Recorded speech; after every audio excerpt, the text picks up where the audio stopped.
గురుబ్రహ్మ గురుర్విష్ణు గురుదేవో మహేశ్వర గురు సాక్షాత్ పరబ్రహ్మ తస్మై శ్రీ గురవే నమః.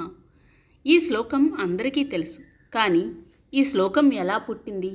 మొదట ఎవరు పలికారు? ఎందుకు పలికారు? శ్లోకం వెనుక ఉన్న కథ ఏంటో ఈరోజు మనం తెలుసుకుందాం. పూర్వం కౌత్సుడు అనే పేద పిల్లవాణ్ణి విద్యాధరుడు అనే గురువుగారు తన ఆశ్రమానికి పిలుచుకు వచ్చి తనకు తెలిసిన అన్ని విద్యలు నేర్పాడు. ఒకసారి గురువుగారు పని మీద కొన్ని రోజులు బయటకు వెళ్ళారు. గురువుగారు తిరిగి వచ్చే వరకు కౌత్సుడు ఆశ్రమాన్ని చక్కగా చూసుకున్నాడు. గురువుగారు తిరిగి వచ్చిన కొన్ని రోజులకు కౌత్సుడి చదువు పూర్తయింది. కౌత్సుడిని తీసుకువెళ్ళడానికి తల్లిదండ్రులు వచ్చారు. కానీ కౌత్సుడు తాను గురువుగారు దగ్గరే ఉంటానని, ఇంటికి రానని కరాఖండిగా చెప్పి తల్లిదండ్రులను వెనక్కి పంపాడు. వాళ్ళు వెళ్ళిన తర్వాత గురువుగారు కారణం అడిగారు. అప్పుడు కౌత్సుడు ఇలా చెప్పాడు: గురువుగారు, మీరు కొన్ని రోజుల క్రితం బయటికి వెళ్ళినప్పుడు మీ జాతకం చూశాను. మీరు సమీప భవిష్యత్తులో మీకు భయంకరమైన రోగంతో ఇబ్బంది పడతారు.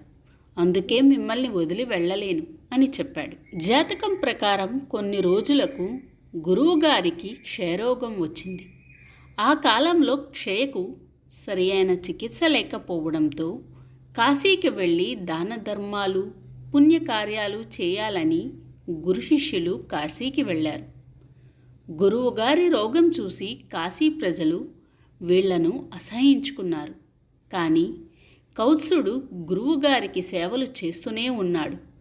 ఎంతోమంది గురువుగారిని వదిలి వెళ్ళమని సలహా ఇచ్చినప్పటికీ కౌత్సుడు మాత్రం గురువుగారిని వదలలేదు.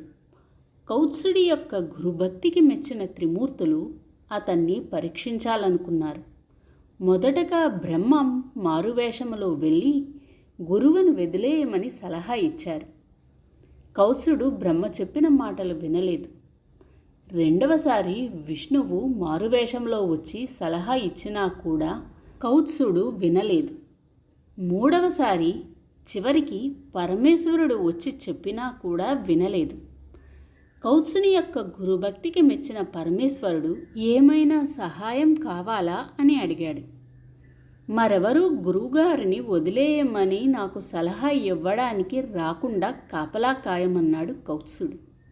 అతని యొక్క గురుభక్తికి మెచ్చిన త్రిమూర్తులు అతని ఎదురుగా ప్రత్యక్షమయ్యారు. కౌత్సుడికి మోక్షం ఇస్తామన్నారు.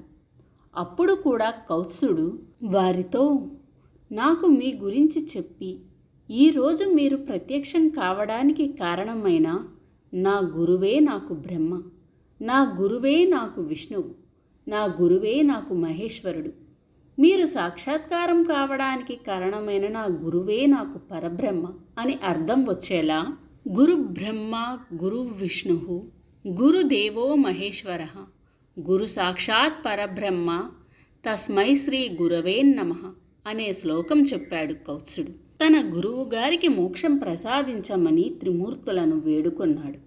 గురుభక్తికి మెచ్చిన త్రిమూర్తులు గురువుగారికి మోక్షం ప్రసాదించారు. ఆనందంతో కౌత్సుడు తన తల్లిదండ్రుల వద్దకు వెళ్ళిపోయాడు.